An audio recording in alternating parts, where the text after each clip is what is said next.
We are back with a brand new video. In today's video, we're going to be discussing about whether Bam Adebayo is indeed untouchable for the Miami Heat or not. Make sure you guys drop a like, subscribe, and comment down below. Thanks for all the support over the past couple of videos. You guys have been showing a ton of love, man. There's been so many comments that I've been getting, and you guys have been interacting with each other in the comments as well, which I really like to see. And we are 10 subscribers away from, I think, 1,900 at this point, and we are about, like I said, 110 away from 2,000. So let's get to 2,000 as soon as possible. Let's get to that mark as soon as possible.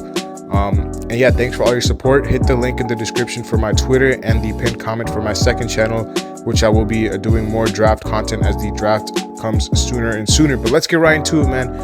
The topic of discussion today is Bam Adebayo untouchable or not? Now, we got to define what untouchable means. Now, untouchable, basically, in my definition, is a guy who's not going to be traded for any player in the NBA. So when you look at that definition, Bam is not untouchable, because there are guys like, I would trade Bam Adebayo for Giannis or someone like that, obviously. But, as far as realistically, if he's tradable or if he's not tradable, I would have to say that he's not tradable. And the reason is, when you look at the names that I would be willing to give up Bam Adebayo for, number one, they have to be a front court player primarily. Unless it's like a high-powered guard like Luka Doncic or someone like that, I wouldn't be willing to trade Bam Adebayo for like a Kyrie Irving or like a lot of these people that I've been seeing put in trade packages for Bam going to the other team.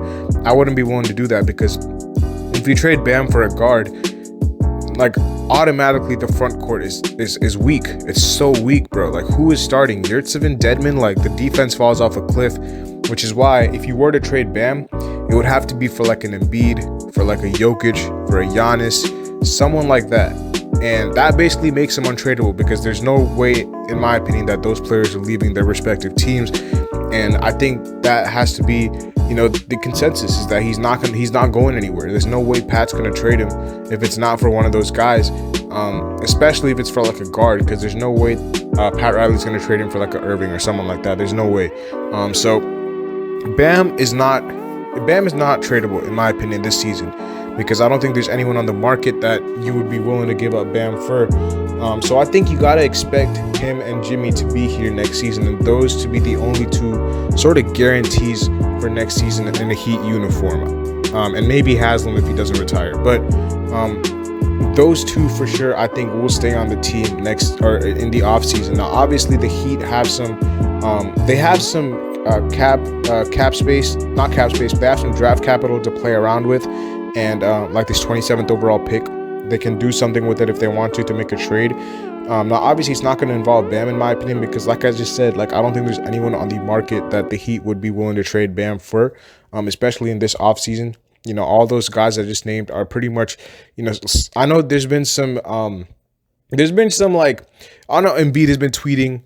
He tweeted during the playoffs talking about how the Heat need another star and stuff like that. People, obviously he wants to play with Jimmy. He said that, but I don't think he's leaving Philly. So we can stop the Embiid photoshops for the moment, because I think he's staying in Philly. But I think that makes Bam basically untradeable. I don't think that Bam is leaving. I think that people just got to accept that he's going to stay on the team, stop putting him in trade packages, and actually understand what he does for this team. I know in the playoffs he had some he had like a disappointing playoffs. He did have a disappointing playoffs, but I don't think people really understood how hard it was for him, because there were so many possessions. I know he has to be more aggressive, but there were so many possessions where he was underneath the basket and no one was passing him the ball. And it was like, I get that he has to call for the ball and demand the ball, but I feel like even with like Kyle Lowry, no one was really forcing the ball to Bam down low. You know what I'm saying? Like, you got to get spoon-fed. Even at that game where he had 31, bro, Lowry had an incredible game. I know he didn't really have it on the stat sheet, but it was like Bam would have the ball and Bam would look back and Kyle would be like, nah, you got to go to work, bro. And that's what he did. So I think, he has the talent for sure, and he has the tools to score 20 and 10 a game. And I don't think it's fair to Bam to expect him to score 25 or 28, because I don't think he's that type of player. He came into the league as a rim running big who can catch lobs and protect the rim. everything he's done for us since when he's come into the league has been like a bonus and has been something that has not been expected, and it's been like a pleasant surprise because no one expected him to do this. You know, he had a really good season last season, and if it wasn't for, you know, a couple of disappointing playoff series, you know, we would talk about Bam in such a different way, because I thought this season was his best season. You know, career high in points, career high in rebounds. Obviously, you know, his assist numbers decreased, but I'm pretty sure that was with the emergence of Kyle Lowry on the team. Career high in field goal percentage. Like, he was really, really good. The only thing that he wasn't, that I would criticize Bam, and it's not his fault, is that he was not available for some of the games. That's the only reason why, you know, it wasn't a perfect regular season for him. But I thought his numbers, I thought when he was on the floor, I thought his defensive impact, I thought this was his best defensive season, like, out of all his seasons in the Heat uniform. I thought it was incredible, and I think that in the playoffs, you know, it kind of just people just forgot about that, because it was like, okay, he had a couple of disappointing games against Boston, and then against Philly he wasn't the best. Atlanta, he was okay. Like, it wasn't the best playoffs for Bam. Like, let's be honest. You know, his playoff numbers were not nearly as good as his regular season numbers. You know, he didn't in 2020. In 2019, 2020, he averaged 18 points per game. This year, he averaged 15. Rebounds, 2 lower than 2020. Assists, 2 lower than 2020. Like, it was not a good playoffs. It was not a good playoffs for Bam. And I do think that, you know, he will bounce back. I'm sure of it, especially because, you know, the emotion when he ripped his jersey after Game 7, like, you could see this guy's, you know, he's coming back on a mission next year. And maybe this is wishful thinking, but, like, I think Bam has it in him. I don't think it's fair to call Bam soft and all this, because he worked his way to becoming an all-star, bro. Like, you could not tell me Bam Adebayo was going to be this type of player when he came into the league. No one saw this. He's one of the few players that I've ever seen develop passing in the NBA. And you can credit that to Miami, but it was like, dude, I'm pretty sure Bam was compared to, like, Ed Davis coming out of college, and he has eclipsed that already. So, and he's so valuable to us on the defensive end, which is why I think it's so hard for me to try to give up on him, because it's like, I know a lot of fans will slander him, and in a couple moments it is deservedly so, but, like, I don't think people understand what he does for the defense, and, like, how he just holds it down, bro. Like, you know, what Jimmy does for the offense, Bam does for the defense. And it's like, dude, without him, bro, our defense is falling off a cliff so hard. Like, we were a top 5 defense, and it's a crime that Bam was not first team all defense. I keep saying it, bro. I don't know what the NBA was watching last season, especially in the finals. Shout out to the Warriors for winning the finals. I forgot to say that, but Marcus Smart is not the defensive player of the year, bro. He's not even close to being the defensive player of the year. He's a good defender. But if there's any player on the Celtics that deserves the defensive player of the year award, it's Robert Williams. But I don't think it should have been either of them. I thought it should have been Bam, hands down. Obviously, the games played comes into it, but I think he's the best defender in the NBA. And I do think that until he proves me wrong, I'm going to continue to see him as the best defender in the NBA. And I think that individual defense, team defense, he does so much for the Heat. Now, there was a comment, I think on the last video or a couple videos ago, where I was talking about Bam moving to the 4. And I said in the video about how he's had so many front court partners starting next to him. And I think a couple people took that out of context. Like, they thought I was saying this season he's had so many front court partners. I'm talking about since he was put into the starting lineup, which I think was, like, consistently, not just 1 or 2 games, which I think was, like, the 2018-2019 season towards the end.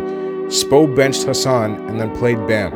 And then since then, Bam has been the starting center. You know, he played really well. And I can rattle off 5 or 6 front court partners that he's played with since then. I think he started off with James Johnson, then Olynyk he played with.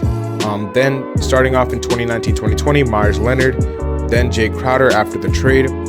Coming to the next season, which was last season, Mo Harkless started off, then Olynyk again, then Ariza when we acquired him. And this season has been the only season where there has been one guy, which has been Tucker. But even he might be, coming to the end of his career soon. So, I think we have to find a consistent guy to play alongside Bam instead of trying to replace him. Whether that's a 4 or a 5, I would love a Jeremy Grant. I would love a Mo Bamba. I would love a Miles Turner. Obviously, Christian Wood is gone. I think the Heat did not go for him because of his defensive liability, but I think the three guys that I just named are very good defenders. You know, Mo Bamba is a really good defender. Same with Turner. Jeremy Grant has always been a really good defender. So I think you have to figure out that front court position next to Bam. Obviously, you need some half court offense in the guard position, the shooting guard position. But as far as a front court player next to Bam, whether it's a 4, whether it's a 5, it doesn't really matter. It just has to be, you know, a consistent guy who can be part of the future of this team and, you know, help this team win now. Because as good as Tucker was last season, I don't think he can be a starter anymore on a championship team. I just think that offensively, like, he does a lot for this team, and I think that his impact goes unnoticed, but teams are just very willing to just play off of him sometimes. And I just think that he's had too many games where he scored 0 points, 2 points, stuff like that. So I think that, you know, you got, and he's getting older. He's like 37, 38. So like, you gotta, you know, sooner or later replace him. And whether that's with the draft pick, I don't think there's any power forward or center that's going to be available at 27 that's worth taking. But whether that's going to be through the draft, whether that's going to be through a trade or free agency, that position has to be addressed. And I think the bottom line is, from my point of view, you gotta figure out a way that you can find a consistent guy to put alongside Bam in the front court, instead of drawing up trades to replace Bam, because Bam is not going anywhere. He's going to be in this team. I hope he's a Heat lifer.